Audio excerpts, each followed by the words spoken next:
pourriez avoir absolument tout, vraiment tout, vraiment tout. Vous pourriez inclure tout ce que vous voulez dans ce tout. Mais si vous n'avez pas la paix, vous n'avez rien.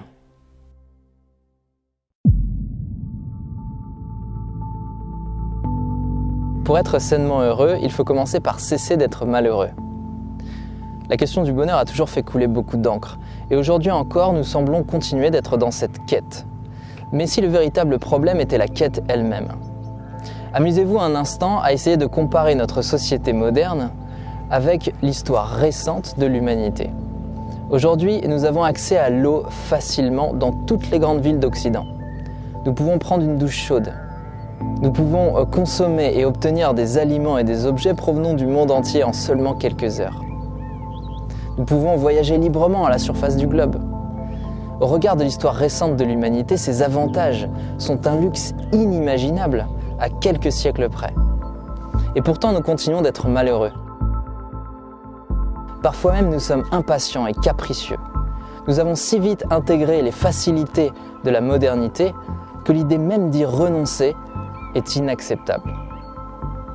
Alors aujourd'hui, je vous propose un extrait de conférence de Swami Satchidananda, un maître yogi réputé en Occident pour avoir grandement participé à la pratique et à l'enseignement du yoga. Et cette vidéo va vraiment vous intéresser si vous vous posez sincèrement cette question. Comment être sainement heureux?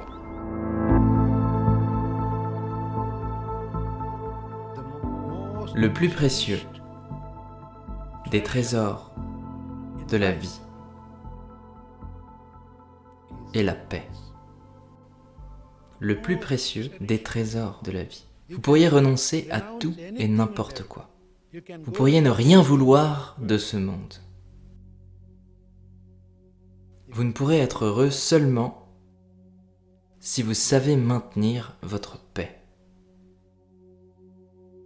Et dans l'autre main, vous pourriez avoir absolument tout, vraiment tout, vraiment tout. Vous pourriez inclure tout ce que vous voulez dans ce tout. Mais si vous n'avez pas la paix, vous n'avez rien. Parce qu'absolument toutes les choses que vous avez sans la paix ne feront pas de vous quelqu'un de vraiment heureux. Vous ressentirez une joie momentanée, je le reconnais. Mais elle sera toujours combinée avec une absence de joie.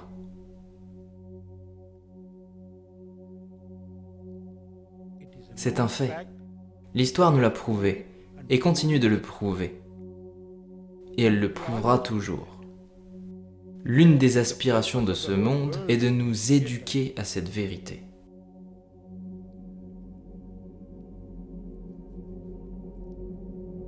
Mère Nature est constamment en train de nous enseigner cette vérité.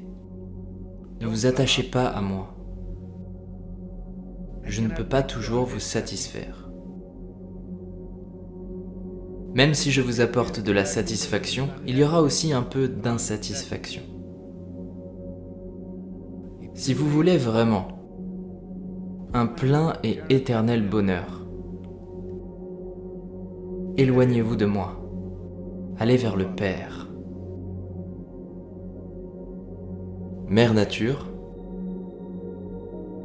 essaie de nous pousser. Et parfois de manière cruelle.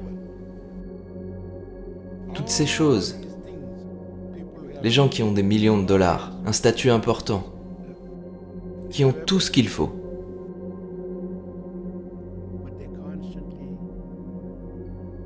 mais ils sont constamment dans la souffrance. Ce qui est un enseignement transmis par la nature de manière indirecte. Posséder toutes ces choses n'est pas bon. Cela ne vous rendra pas sainement heureux. Alors devons-nous vraiment nous tourner vers ces choses?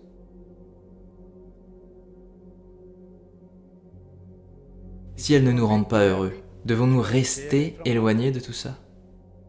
Non.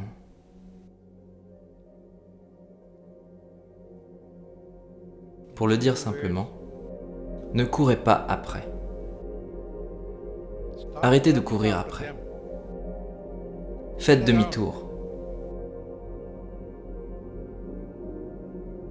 Tournez-vous vers la source du bonheur, qui est à l'intérieur. Lorsque vous la trouverez,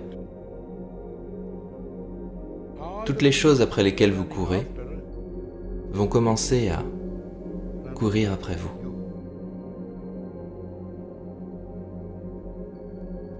N'est-ce pas mystérieux ?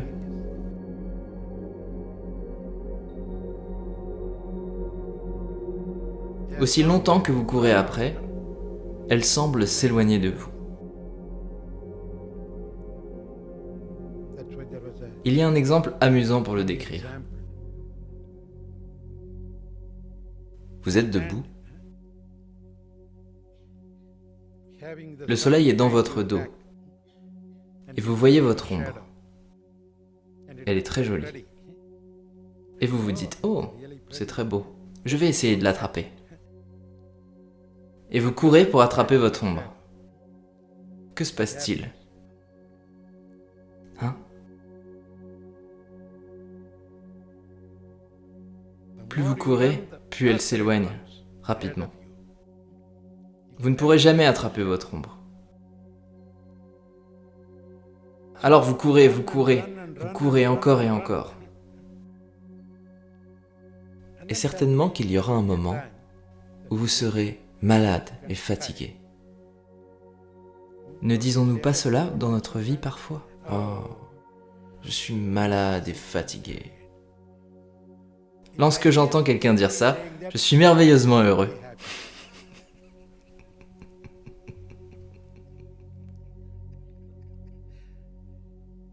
Oui, parce que maintenant, il ou elle va arrêter de courir. Et ensuite, faire demi-tour.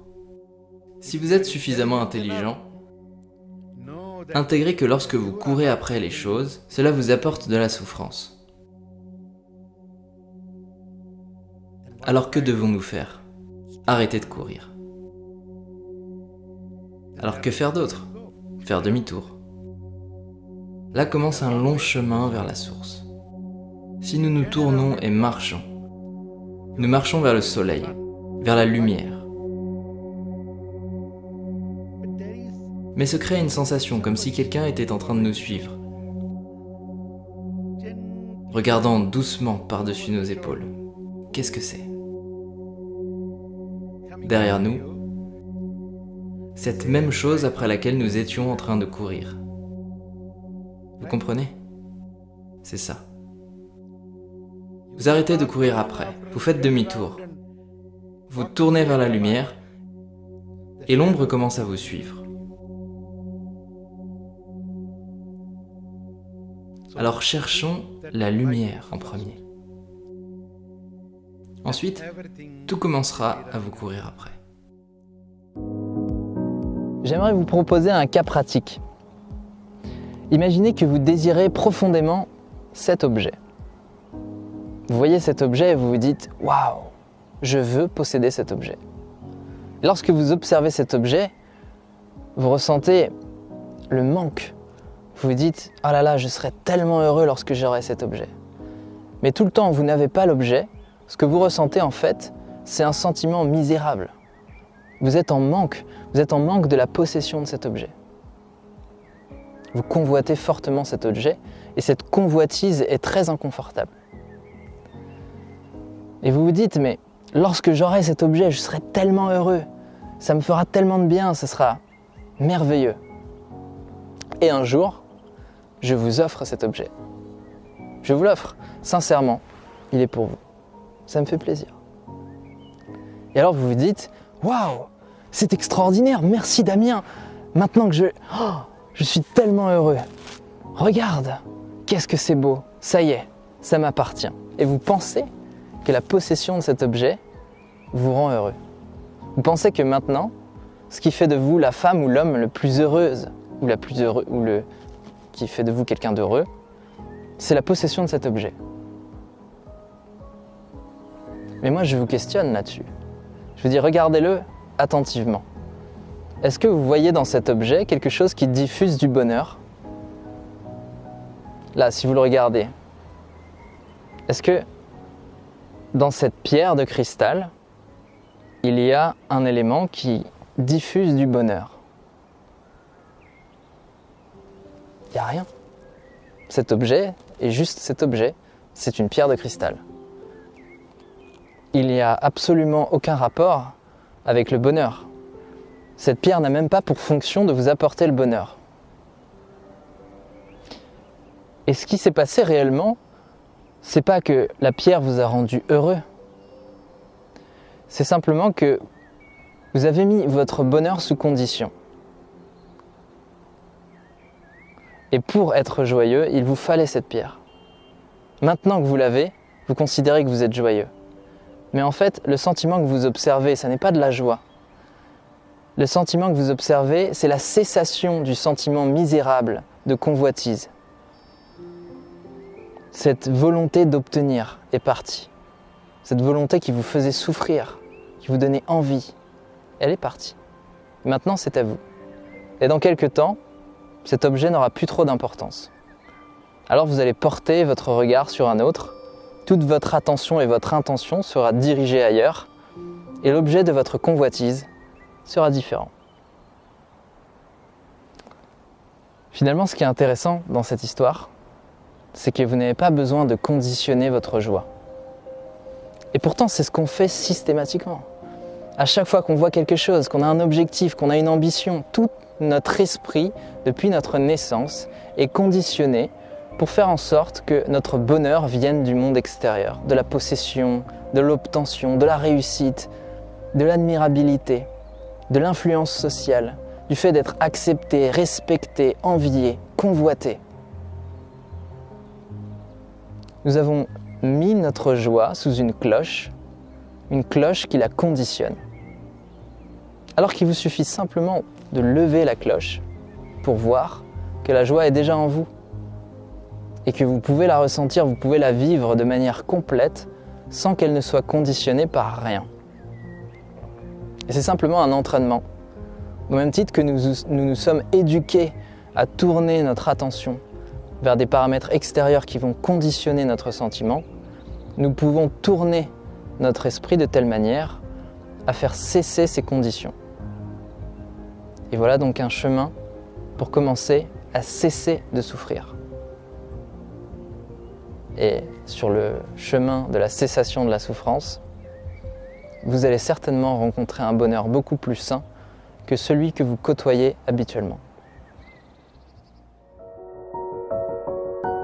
La plupart du temps, nous portons sur les choses un regard de convoitise.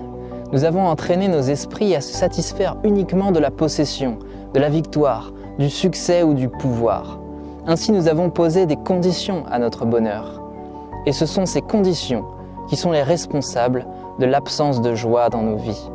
Une grande partie d'entre nous les avons laissées devenir si importantes que nous avons même oublié les avoir créées. Très souvent, pour ne pas dire toujours, nous sommes les architectes de notre peine, de nos lamentations et de notre malheur.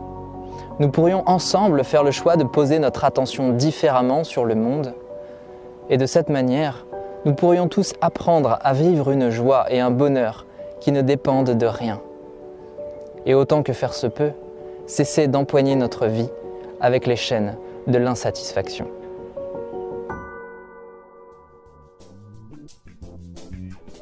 Si cet exemple t'a plu, je t'invite à t'inscrire au mail. Moi, j'envoie 1 à 3 mails par semaine en te partageant toujours des informations. Et là, tu peux être sûr que dans quelques heures, les abonnés au mail vont avoir des détails supplémentaires sur le contenu de cette vidéo. En fait, ce qui est bien avec ce cristal, tu peux... entre nous, hein, sans faire de bêtises, tu fais un collier avec, tu vois. Bon, c'est un peu lourd, mais franchement, ça en jette, tu trouves pas? T'imagines en boîte comme ça, là? Franchement, même Booba, il a pas ça. Regarde, il a pas ça. C'est tout. Voilà. Tu peux le mettre là aussi, comme ça. Quand tu médites, tu vois.